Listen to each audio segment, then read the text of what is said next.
Assalamualaikum warahmatullahi wabarakatuh.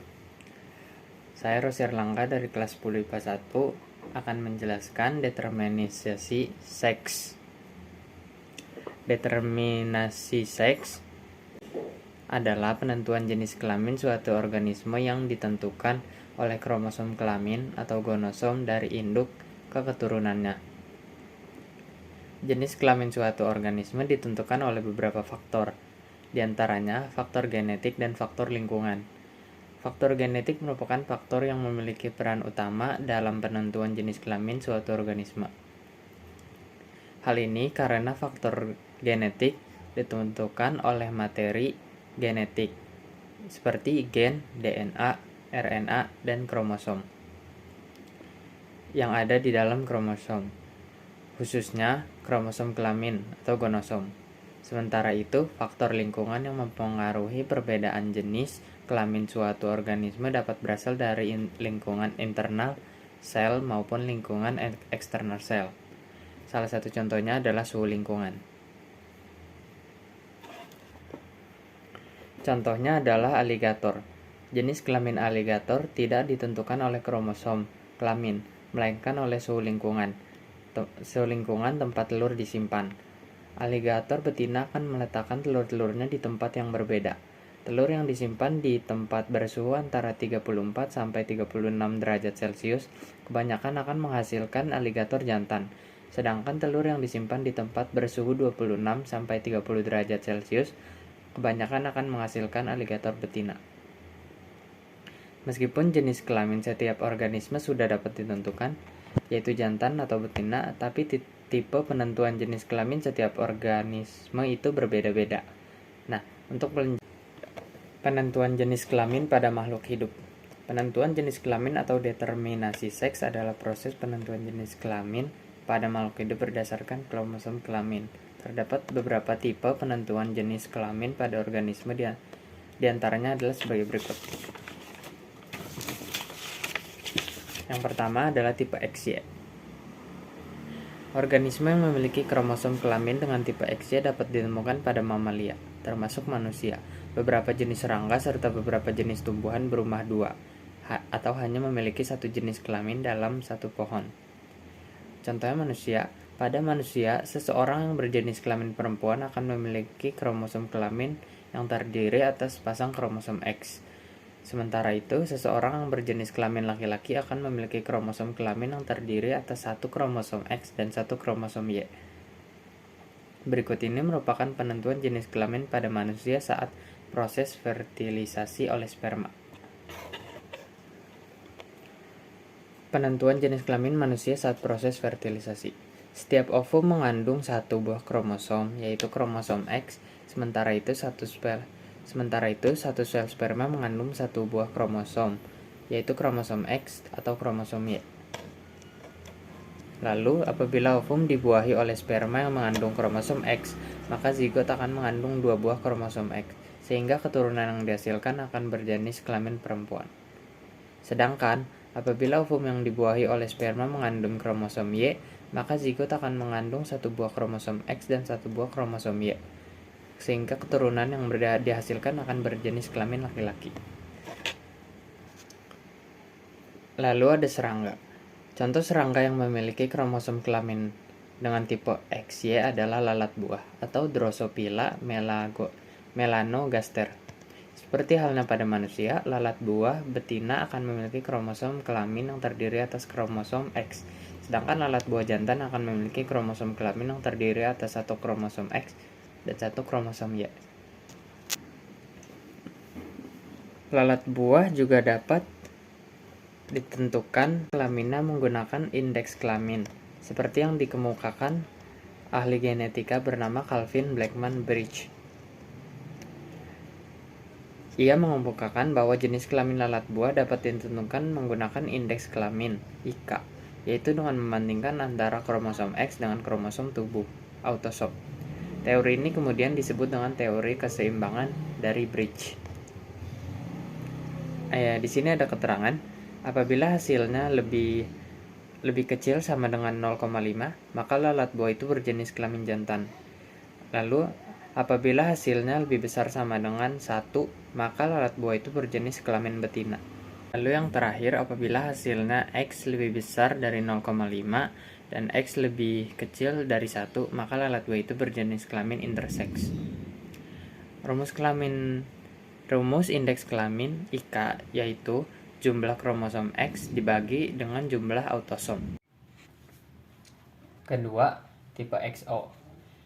Organisme yang memiliki jenis kelamin tipe ini ditemui pada beberapa jenis serangga, seperti belalang dan kecoa. Hal ini karena pada belalang dan kecoa tidak dijumpai kromosom Y, sehingga penentuan jenis kelaminnya menggunakan tipe XO. Belalang betina akan memiliki kromosom kelamin yang terdiri atas pasang kromosom X, dan belalang jantan akan memiliki kromosom kelamin yang terdiri atas satu kromosom X dan tidak memiliki kromosom Y. Bisa dilihat pada gambar, belalang memiliki 24 kromosom atau 12 pasang kromosom. Belalang betina memiliki 2 kromosom dan 22 autosom. Rumus kromosomnya 11 A besar A besar dan X besar X besar. Gametnya 11 A besar X besar. Sedangkan yang jantan memiliki 1 kromosom X, 1 kromosom 0 dan 22 autosom. Rumus kromosomnya adalah 11 A besar X besar dan 0. Gametnya 11 A besar X besar dan 11 A besar 0. Ketiga, tipe ZW. Organisme dengan jenis kelamin tipe ZW dapat ditemui pada ikan. Berlawanan dengan tipe XY, individu betina akan memiliki kromosom kelamin yang terdiri atas pasangan kromosom yang berbeda, dan individu jantan akan memiliki kromosom kelamin yang terdiri atas pasangan kromosom yang sama. Akan tetapi, untuk menghindari kekeliruan dengan tipe XY, pasangan kromosom yang berbeda diberi faktor ZW dan pasangan kromosom yang sama diberi faktor ZZ. Bisa dilihat pada gambar, contoh hewannya adalah ayam. Memiliki 78 kromosom atau 39 pasang kromosom. Ayam jantan memiliki 2 kromosom Z serta 76 autosom. Rumus kromosomnya adalah 38 A besar dan Z besar Z besar. Gametnya adalah 38 A besar dan Z besar. Sedangkan pada ayam betina memiliki 1 kromosom Z, 1 kromosom W, serta 76 autosom. Rumus kromosomnya adalah 38 A besar, Z besar, dan W besar. Gametnya 38 A besar, Z besar, dan 38 A besar, W besar.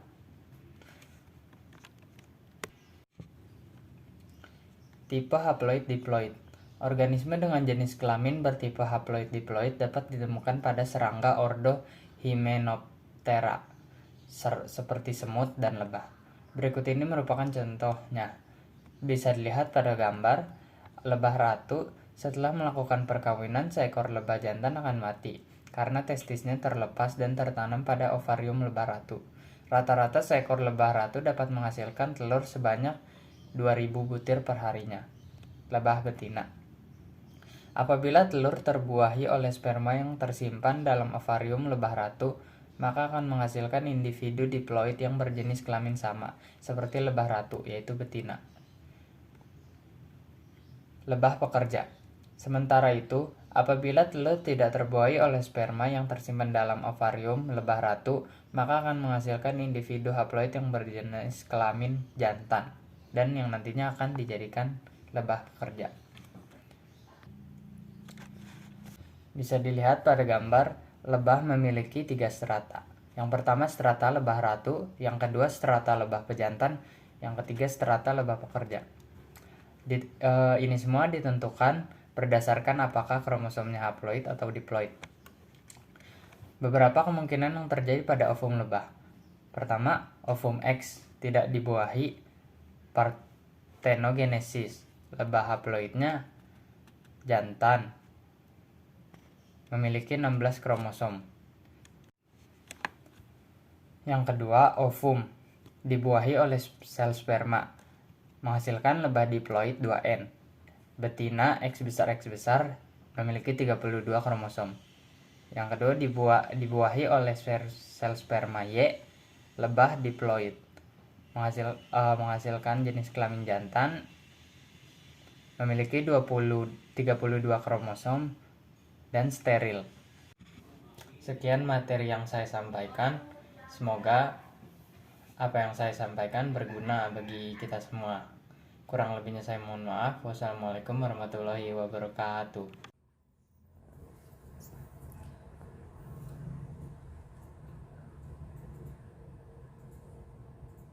Nama saya Hans Reiner dari kelas 12 IPA 1. Saya saat ini sedang membuat video biologi tentang perbaikan nilai ulangan akhir sekolah.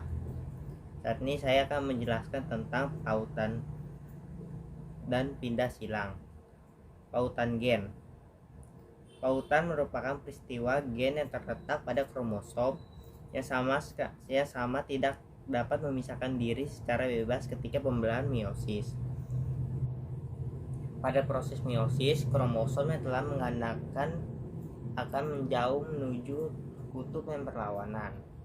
Nah, ketika kedua gen terletak dalam kromosom yang sama dan letaknya berdekatan pula, maka kedua gen yang terletak pada lokus tempat yang berdekatan pada kromosom yang sama akan tetap bersama saat diturunkan kepada keturunannya.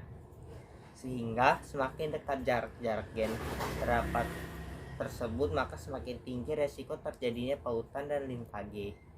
Dan semakin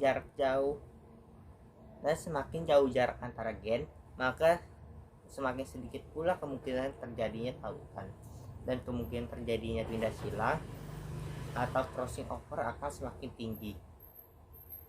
Saya juga menjelaskan tentang pindah silang. Pindah silang atau crossing over adalah peristiwa terjadinya pertukaran gen antar kromosom homolog yang akan menghasilkan rekombinan. Oleh karena itu, proses ini juga disebut rekombinasi gen.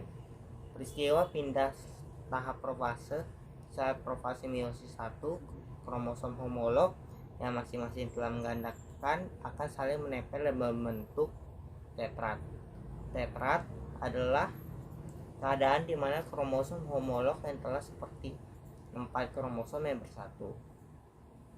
Saat terbentuk tetrat ini, lengan-lengan kromosom akan terletak berhimpitan sehingga memungkinkan terjadinya pertukaran lengan antar kromosom homolog. Pertukaran yang terjadi antar kromosom ini dapat mengakibatkan munculnya variasi berbeda pada gamet yang dihasilkan. Peristiwa pindah silang ini dapat terjadi karena kromatid yang berdekatan dari kromosom homolog tidak selalu tersusun berpasangan beraturan, tetapi kadang-kadang saling melilit satu dengan yang lainnya. Hal ini menyebabkan sering terjadinya sebagian gen suatu kromatid tertukar dengan gen kromatid homolognya. Nah, peristiwa pindah silang ini menyebabkan variasi wajah pada anak yang dihasilkan oleh pasangan sama. Oleh karena itu, meskipun satu pasangan menghasilkan 3 orang anak, maka wajah mereka tidak ada yang sama. Di sini juga ada penjelasan tentang perbedaan pindah silang dan pautan. Perbedaannya itu, pautan cenderung mewarisi gen bersama pada kromosom yang sama, sedangkan pindah silang merupakan pertukaran antara kromosom homolog sehingga dihasilkan variasi baru. 2. Pautan terjadi ketika 2 gen lebih dekat satu sama lain pada kromosom yang sama, sedangkan pindah silang terjadi ketika 2 gen yang terletak berjauhan pada kromosom yang sama. 3. Pautan tetap membawa lagi jenis parental, namun pindah silang menghasilkan rekombinasi. 4. Semakin tinggi usia, maka umur pautan semakin meningkat. Sedangkan pada pindah silang, semakin meningkat usia, maka pindah silang akan semakin berkurang. 5. Pautan membantu untuk mempertahankan perbaikan pada varietas baru, sedangkan pindah silang merupakan sumber variasi untuk memperoleh varietas baru. Di sini saya juga akan menjelaskan tentang pautan seks.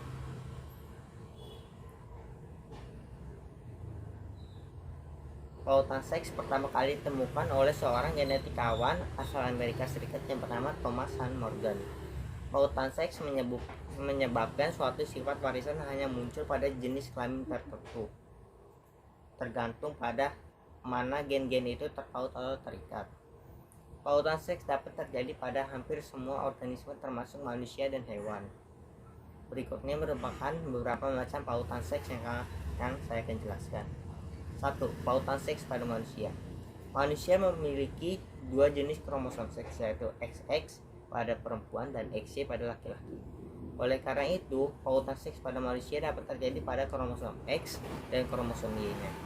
Contohnya adalah penyakit hemofilia dan hipertrikrosis. A. Hemofilia. Hemofilia merupakan penyakit genetik yang menyebabkan penderitanya mengalami gangguan pendarahan ketika terluka atau kurangnya faktor pembekuan darah.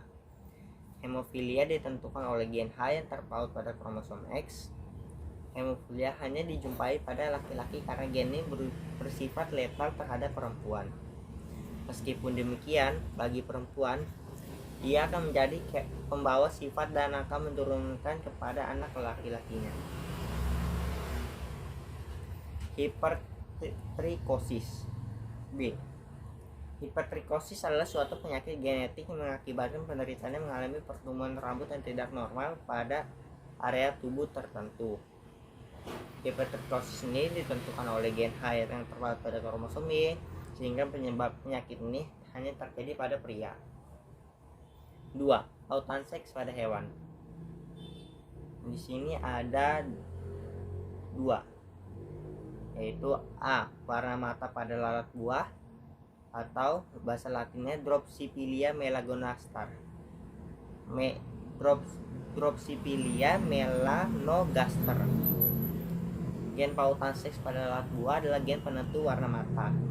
Lalat buah normal akan memiliki warna mata berwarna merah yang dipengaruhi oleh gen dominan W yang terpaut pada kromosom X. Sementara itu, alelnya, yaitu gen W, akan mempengaruhi warna putih dan bersifat resesif.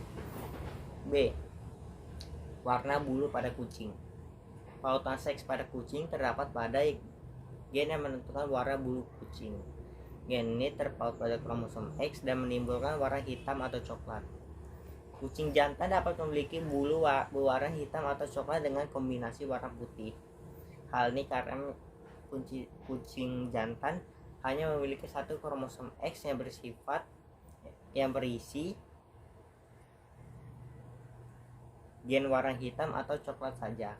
Sementara itu, kucing betina dapat memiliki bulu dengan kombinasi warna hitam, coklat, dan putih.